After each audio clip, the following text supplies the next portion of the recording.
हर हर महादेव।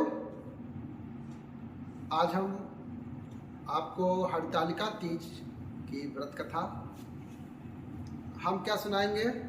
जो व्रत कथा महादेव ने भगवान शिव ने पार्वती जी को सुनाई थी, बस वही व्रत कथा का हम वर्णन करेंगे। भाद्रपद की शुक्ल तृतीया को हस्त नक्षत्र जब होता है, इस दिन भगवान शिव और माता पार्वती जी की पूजा होती है। इस व्रत को कुमारी तथा सौभाग्यवती स्त्रियां ही करती हैं। इस व्रत को करने वाली स्त्रियां मां पार्वती के समान सुखपूर्वक पति रमण करते हुए स्वर्ग को जाती है। हरतालिका तीज की व्रत कथा कहते हैं। इस व्रत के महात्म्य की कथा भगवान शिव ने स्वयं पार्वती जी को उनके पूर्व जन्म का स्मरण करवाने के मकसद से इस प्रकार से कही थी। हे गौरी, पर्वतराज हिमालय पर गंगा तट पर तुमने अपनी बाल्यावस्था में अधोमुखी होकर घोर तप किया था। इस अवधि में तुमने अन्न ना खाकर सिर्फ हवा का सेवन किया था। इतनी अवधि तुमने सूखे पत्ते चबाई थी। माघ की शीतलता में तुमने निरंतर जल में प्रवेश करके तप किया था। खुले आसमान के नीचे गर्मी में पंचाग्नि से शरीर को तपाया। श्रावण की मूसलाधार वर्षा में खुले आसमान के नीचे बिना अन्न जल ग्रहण किए तुमने व्यतीत किया था। तुम्हारी इस कष्टदायक तपस्या को देखकर तुम्हारे पिता बहुत दुखी और नाराज होते थे। तब एक दिन तुम्हारी तपस्या और पिता की नाराजगी को देखकर नारद जी तुम्हारे घर पधारे। तुम्हारे पिता द्वारा आने का कारण पूछने पर नारद जी बोले, हे गिरिराज, मैं भगवान विष्णु के भेजने पर यहाँ आया हूँ। आपकी कन्या की घोर तपस्या से प्रसन्न होकर वह उससे विवाह करना चाहते हैं। भगवान विष्णु नारद जी को भेजे थे, तो उन्हीं की बात नारद जी ने गिरिराज से कहा। इस बारे में आपकी क्या राय है, जानना चाहता हूँ। नारद जी की बात सुनकर पर्वतराज अति प्रसन्नता के साथ बोले, यदि स्वयं विष्णु मेरी कन्या का वरण करना चाहते हैं तो मुझे क्या आपत्ति हो सकती है। वे तो साक्षात ब्रह्मा हैं। यह तो हर पिता की इच्छा होती है कि उसकी पुत्री सुख संपदा से युक्त पति के घर की लक्ष्मी बने। नारद जी तुम्हारे पिता की स्वीकृति पाकर विष्णु जी के पास गए और उन्हें विवाह तय होने का समाचार सुनाया।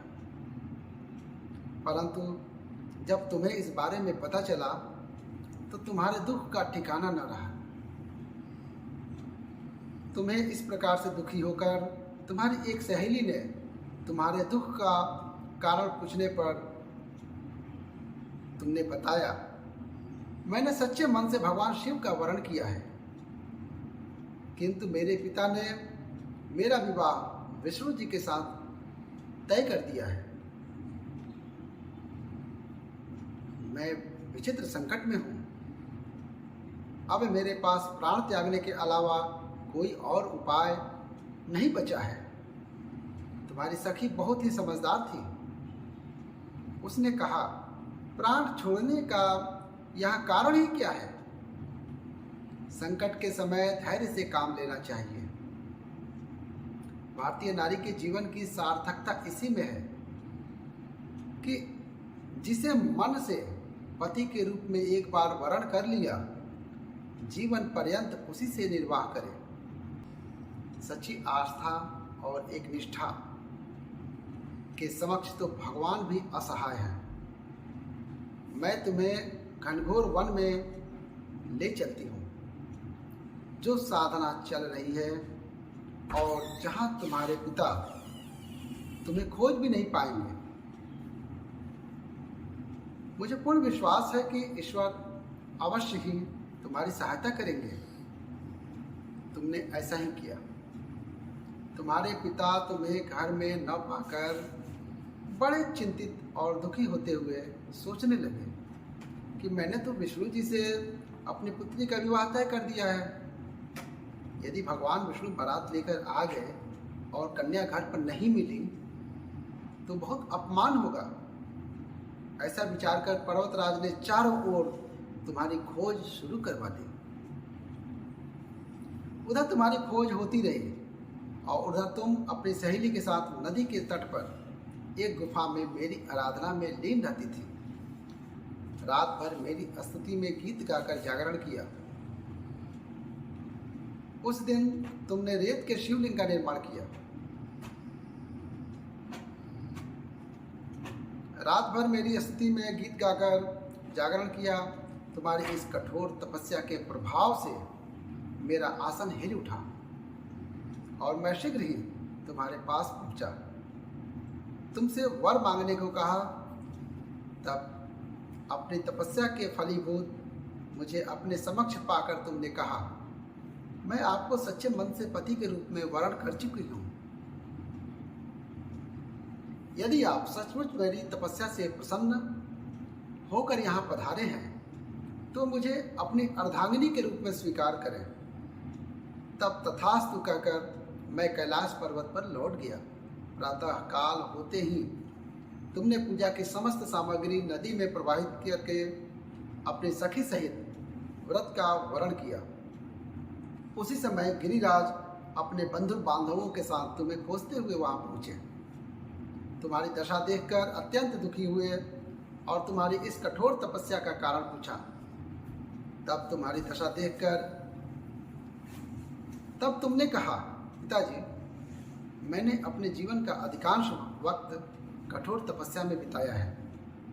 मेरी इस तपस्या के केवल उद्देश्य महादेव को पति के रूप में प्राप्त करना था।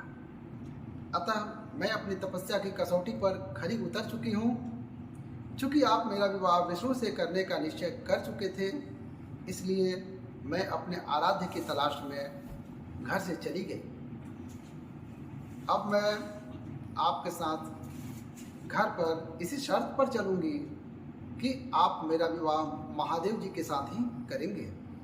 पर्वतराज ने तुम्हारी इच्छा स्वीकार कर ली और तुम्हें घर पर वापस ले गए। कुछ समय बाद उन्होंने पूरे विधि विधान के साथ हमारा विवाह किया। भगवान शिव ने आगे कहा, हे पार्वती, भाद्रपद की शुक्ल तृतीया को तुमने मेरी आराधना करके जो व्रत किया था उसी के परिणाम स्वरूप हम दोनों का विवाह संभव हो सका। इस व्रत का महत्व यह है कि मैं इस व्रत को पूर्ण निष्ठा से करने वाली प्रत्येक स्त्री को मन वांछित फल देता हूँ। इस व्रत को हरतालिका इसलिए कहा जाता है क्योंकि पार्वती की सखी उन्हें पिता और परदेश से हर कर जंगल में ले गई थी। हरत अर्थात हरण करना और आलिका अर्थात सखी।